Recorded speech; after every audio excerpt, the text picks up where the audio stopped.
जायचंय आणि तुमच्याकडनं हेच जाणून घ्यायचं आहे की सगळ्यात आधी जी आकडेवारी समोर येते 113 जागांवरती भाजपनं जवळपास आघाडी घेतली आहे, विजय मिळवलाय. या आकडेवारीबद्दल तुमची पहिली टिप्पणी. नाही, हा विजय निश्चितच भारतीय जनता पार्टीच्या कार्यकर्त्यांचा आहे. हा विजय ज्या प्रकारे भारतीय जनता पार्टी सामान्य लोकांसाठी काम करते, तळागाळातल्या लोकांसाठी काम करते, ज्या प्रकारे भारतीय जनता पार्टी 365 दिवस 5 वर्ष 365 दिवस कामात असते, हा त्याचा विजय आहे. आणि निश्चितच आमचे जे नेतृत्व आहे, माननीय मोदीजी आहेत, माननीय फडणवीस साहेब आहेत, माननीय रवी चव्हाण साहेब आहेत, माननीय बावनकुळे साहेब आहेत आणि आमचे सगळे नेते, त्यांचा हा विजय. आणि त्यासोबतच परिणय फुकेजी, विदर्भातलं जर आपण चित्र बघायला घेतलं तर विदर्भामध्ये आपले अनेक दिग्गज नेते आहेत, मुख्यमंत्री स्वतः तिकडचे आहेत, होम ग्राउंड आहे त्यांचं.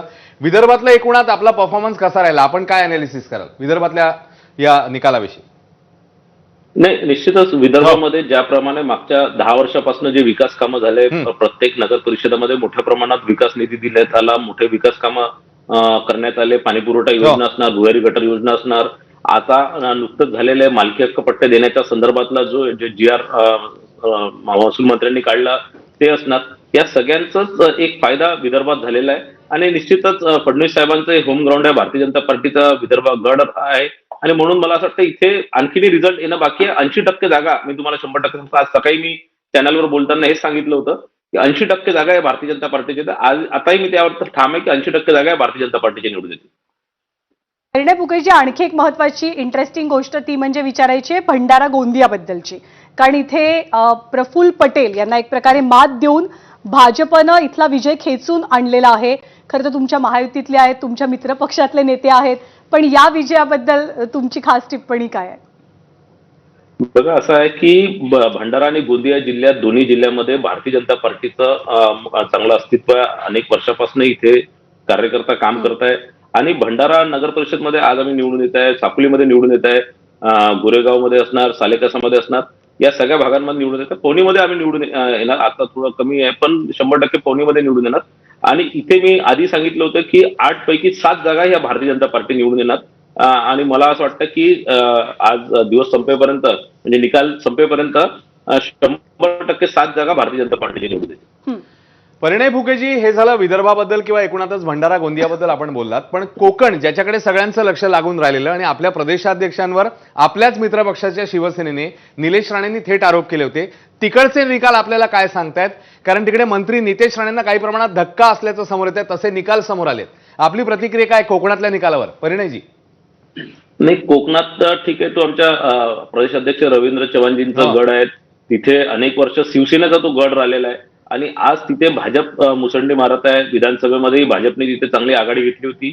आणि मला असं वाटतं की या नगर परिषदेच्या निवडणुकीत तिथेही भाजप निवडून येणार. आता निकाल येणे बाकी आहे. आणि काही जागेवर भलेही आज शिवसेना पुढे असणार, पण तिथेही निश्चितच भाजप 50%च्या वर जागा भाजप निवडून येणार. विरोधकांनी हे निकाल किंवा कल समोर आल्याच्या नंतर अंबादास दानवे असतील, विरोधी पक्षाचे इतर नेते असतील, सगळ्यांनी एक आरोप करायला सुरुवात केली. विजय वडेट्टीवारही आहेत त्यामध्ये, की भाजपकडे सर्व शक्ती आहे आणि ती सर्व शक्ती वापरून त्यांनी एक प्रकारे मतदारांना बुलवलं, फसवलं आणि हा विजय खेचून आणला. विरोधकांचा आरोप आपल्यावर. बघा, असं आहे, विरोधकांकडे, विशेष करून काँग्रेस पक्षाकडे तर आरोप करण्याकरता 2047 पर्यंतचे आरोप त्यांचे तयार आहेत की 2047 पर्यंत जे ते निवडणुका हारणार आहे. मी मागे सांगितलं 2014 मध्ये ते सांगत होते ईव्हीएम मध्ये गडबड आहे, 2019 मध्ये ते दुसरं कारण सांगत होते, आता 2024 मध्ये मतदार याद्यांमध्ये घोळ झालेला आहे. आता नगर परिषद निवडणुकी सांगतात आहे की वेगळं काहीतरी आरोप करतात आहे. आणि मी त्या मागे सांगितलं होतं, आणि काँग्रेस पक्षाकडे, राहुल गांधींकडे किंवा विरोधी पक्षांकडे 2047 पर्यंत जे निवडणुका हरतील त्याचे सगळे कारण, काय कारण सांगायचे आहे हे त्यांच्याकडे तयार आहेत.